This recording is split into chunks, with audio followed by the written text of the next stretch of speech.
Nesse vídeo de hoje, eu falo mais uma vez sobre o tema 1102 e trago aqui para vocês, de forma mais clara, por que a AGU e os ministros contra os aposentados querem anular o acórdão e devolver para o STJ, para que o STJ profira novo julgamento.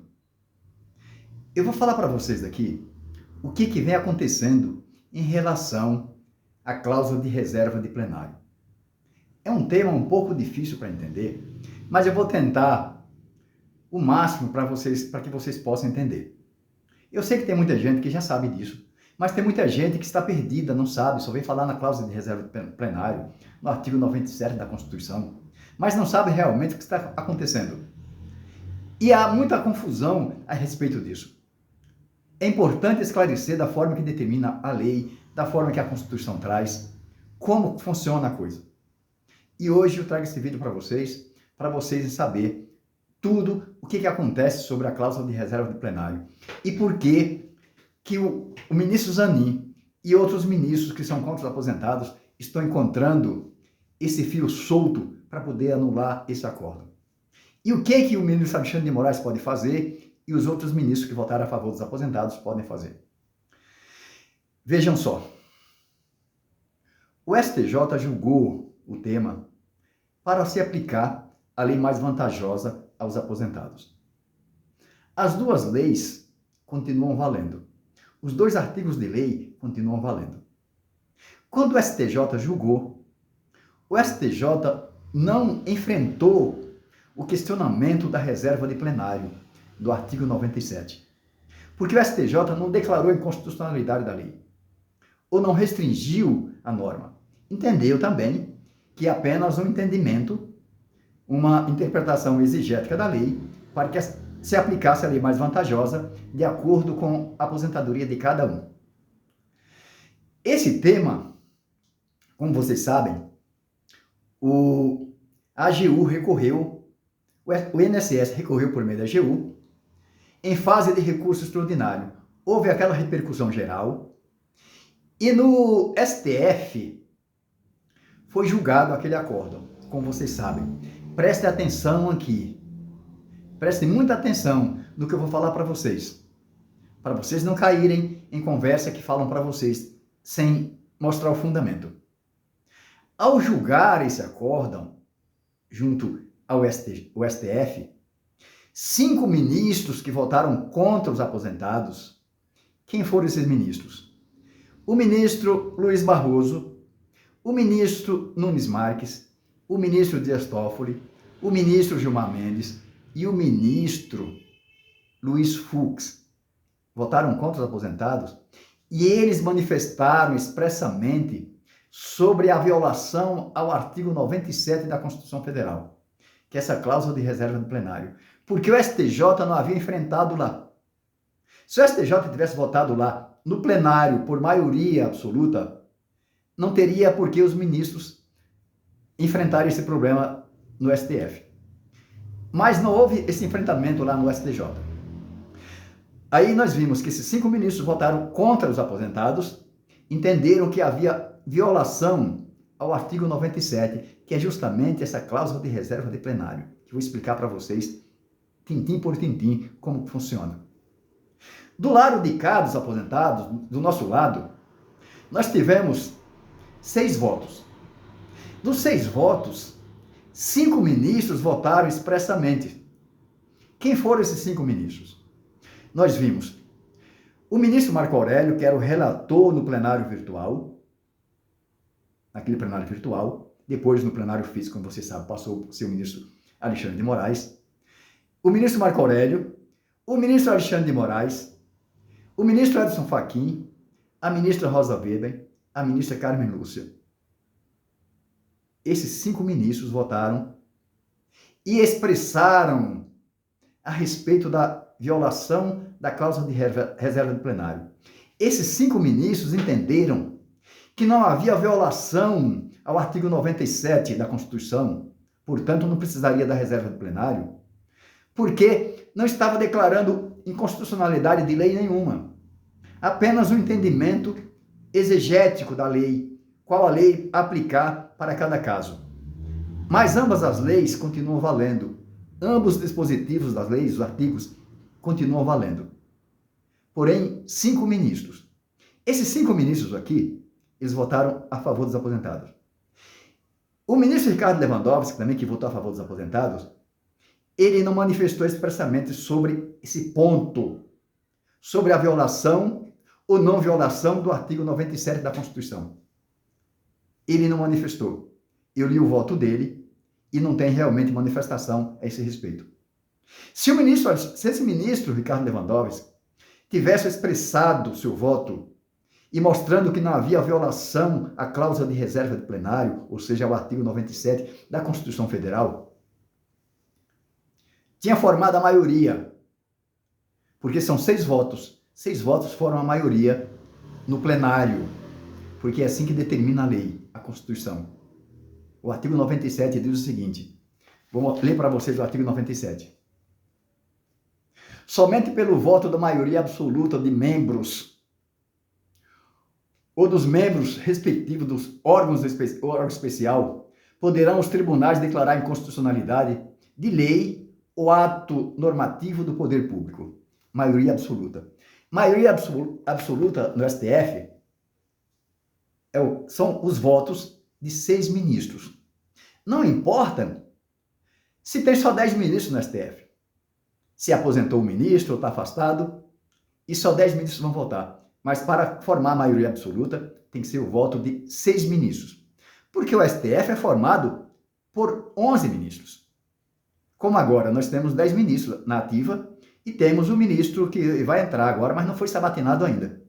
Se acontecer uma declaração de constitucionalidade, aliás, de inconstitucionalidade, 6 ministros terão de votar, mostrando que realmente é inconstitucional, ou não é inconstitucional. Só assim fica valendo. Isso é reserva de plenário, mas eu vou mostrar melhor depois. O que aconteceu aqui? Se o ministro Ricardo Lewandowski tivesse votado expressamente, não teria nenhum tipo de questionamento a esse respeito, porque formaria a maioria absoluta de 6 votos do plenário. Mas, por outro lado, o ministro relator diz o seguinte, que é o ministro Alexandre de Moraes, diz o seguinte, que não houve declaração de constitucionalidade, tendo em vista a decisão limitar-se a interpretar legislação infraconstitucional, sem negar a vigência. Ou seja, não está negando a vigência da lei, o de ato normativo. Apenas houve uma interpretação exegética. E o ministro Alexandre de Moraes continua. Quando ele proferiu seu voto,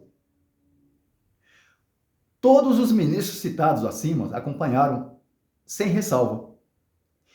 Dentre eles, também, o ministro Ricardo Lewandowski também acompanhou o voto do ministro Alexandre de Moraes, sem ressalva. Mas aí vê esse fio solto que a AGU pegou e que os ministros que votaram contra os aposentados também pegaram. Porque não é só o ministro Zanin. Não fique pensando que é só o ministro Zanin. Aqui tem o ministro Fux, tem o ministro Gilmar Mendes, tem o ministro Nunes Marques, tem o ministro Barroso e tem o ministro André Mendonça. Todos eles formam essa ala contra os aposentados a favor da autarquia. Porque esses ministros, diferente do que muita gente imagina, que o ministro vota pelo presidente, não, é pelo governo. Não confunda governo com presidente. O presidente é apenas o executivo do poder do governo federal. Mas o governo é muito mais amplo. O governo é formado por todo o corpo da República. Aqui, vimos que o ministro Zanin, numa decisão de um processo contra o Jair Messias Bolsonaro, o ministro Zanin votou pelo Bolsonaro. Porque ele entendeu que tinha ilegalidade. Para você ver que a coisa aqui não é pessoal. E o ministro Nunes Marques, que foi nomeado pelo ex-presidente Bolsonaro, e o ministro também, o ministro André Mendonça, eles continuam pela autarquia, pelo governo. Não é pelo presidente Lula, é pelo governo, é pela autarquia. tanto a autarquia INSS como a autarquia Caixa Econômica Federal, como nós vimos na votação do Fundo de Garantia do Tempo de Serviço. Pessoal, o que acontece no Brasil?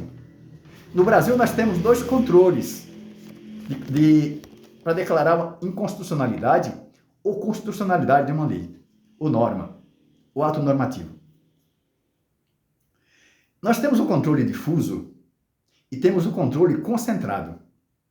Pelo controle difuso, que é esse controle que nós temos aí, que gerou esse recurso extraordinário, veio de lá de baixo pelo controle difuso, um juiz pode declarar uma lei ou um ato normativo inconstitucional. Um juiz monocrático pode fazer isso. Porém, quando se trata de tribunal, diz o artigo 97 da Constituição, que só por maioria absoluta do tribunal, do plenário, nesse caso, absoluta, do plenário ou de um órgão especial. E o controle concentrado, nós sabemos que quando tem uma ação direta de inconstitucionalidade, que já é direta de origem ao STF, esse é o controle concentrado. Esse aqui é o controle difuso. Mas é importante vocês saberem disso, que o controle concentrado, quem determina é diretamente o STF, no controle difuso já vem desde os juízes. E por esse controle, um juiz pode declarar. Mas não houve em nenhum momento uma declaração de constitucionalidade no decorrer desses processos. Porque o que havia aqui era um entendimento de interpretação da lei.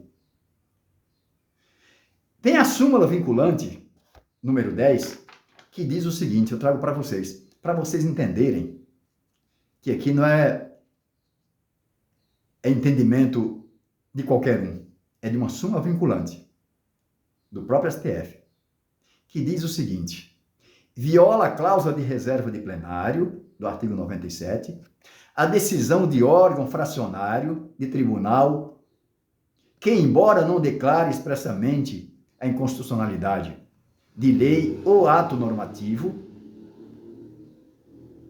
do poder público, afasta sua incidência no todo ou em parte. O problema todo está aqui. Esse afastamento da incidência desse artigo em relação à revisão dos aposentados é considerado uma declaração de constitucionalidade? Esse questionamento o próprio STF vai ter que analisar. Por isso essa questão de ordem foi muito importante, muito oportuna nesse momento. E o pedido de destaque do ministro Alexandre de Moraes para tentar resolver, aparar essas arestas que só eles podem fazer entre eles. Como aconteceu no momento do pedido de destaque do ministro Nunes Marques, que o ministro Marco Aurélio havia votado no plenário virtual e tinha se aposentado. E houve aquele entendimento que o ministro que tinha se aposentado, que não poderia votar, o ministro que entrasse poderia votar no lugar do ministro. Que tinha entrado o ministro André Mendonça. Mas houve aquele consenso entre eles. Não devemos esquecer que essa iniciativa foi do ministro Alexandre de Moraes, que o voto do ministro aposentado ficaria valendo também para o plenário físico. Portanto, ficou valendo o voto do ministro Marco Aurélio. A mesma coisa, eles podem também analisar isso aqui, se essa restrição aqui é considerada uma declaração de constitucionalidade e vem aferir, ou também se o voto do ministro Ricardo Lewandowski, muito embora não tenha sido expressamente no seu voto, mas como ele acompanhou o voto do ministro relator, fique valendo o entendimento, porque assim, realmente, não há como declarar essa nulidade desse acordo. Só que isso aqui é um entendimento que tem que surgir entre eles lá. Tem que ter um debate entre eles e chegar a um consenso. Porque se não tivesse consenso, provavelmente esse acordo será anulado e devolvido para a STJ proferir novo julgamento. Veja só, aqui não se trata de um acórdão transitado em julgado. Aqui se trata de um acórdão que está em fase de embargo de declaração. É diferente de anular um acórdão que foi transitado em julgado já, tá? É importante analisar isso. Essa matéria aqui é uma matéria puramente constitucional, é uma matéria legalista, que vem prejudicar coisas importantes como essa revisão, apenas coisas pequenas, esses fios soltos que às vezes acabam desapercebidos por algum voto dos ministros, como aconteceu com o ministro Ricardo Lewandowski, mas que pode atrapalhar no mérito, pode atrapalhar, e ter novo julgamento. Mas se o STJ julgar novamente, se porventura for anulado o STJ julgar novamente e enfrentar esse questionamento lá, acaba o problema sobre essa reserva de plenário. Mas esperamos que os ministros possam entender entre si e verificar que não houve uma declaração de constitucionalidade, e apenas um entendimento, uma interpretação exegética da lei. É o que esperamos. Que esse processo já vem arrastando por tanto tempo, ou seja, é um processo para a vida toda, não é uma revisão da vida toda, mas é um processo para a vida toda. É isso que está acontecendo. Quantos aposentados já morreram no decorrer desse processo? Eu conheço vários que já morreram no decorrer desse processo. E vários vão morrer ainda no decorrer desse processo, sem essa questão ser resolvida. Tudo porque é contra uma autarquia do governo federal poderosa, como é o INSS. É o que eu tenho para falar para vocês de forma jurídica, sincera. Se vocês entenderem que meus vídeos têm relevância, inscreva-se no meu canal. Eu preciso muito da assinatura de vocês. Mas dê também o seu like e passe esses vídeos para as pessoas. E faça os seus comentários, discordando ou não. Mas traz comentários pertinentes, comentários para trazer matérias mais importantes, com ideias estudadas, não apenas o achismo. Eu vou ler todos os comentários de vocês. Muito embora eu não faça comentário por escrito, mas eu faço em vídeos. Por hoje é só e fiquem todos com Deus.